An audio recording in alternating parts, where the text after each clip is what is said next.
Amehakikishiwa mapato bora baada ya serikali kuongeza bei ya chini ya kilo moja ya kahawa ghafi kutoka shilingi 50 hadi shilingi 150.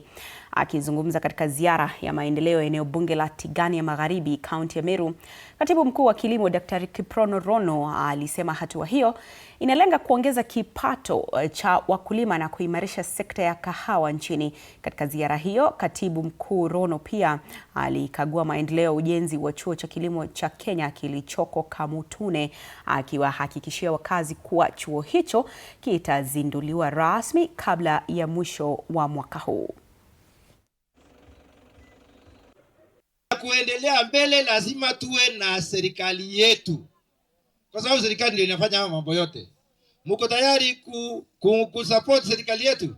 Minus president, minus development, hii inaitwa white elephant, haiwezi kuendelea. Hakuna barabara itatengenezwa saa hii. Barabara ya kutoka Kirindini kwenda Miadhene inawekwa lami. Tukiongea juu ya kilimo Kenya mzima, umeona vile tumelainisha mpaka wakora wamepotea, wameenda nchi jirani, kwa sababu maneno ya kahawa yenye ilikuwa inasaidia wa Kenya kuletea pesa nyingi ilikuwa imeharibika.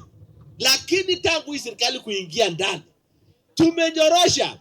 Saa hii kahawa imeenda bei yake juu kutoka shilingi 50 kwa kilo, saa hii tuko 150 na tunaendelea mpaka 250.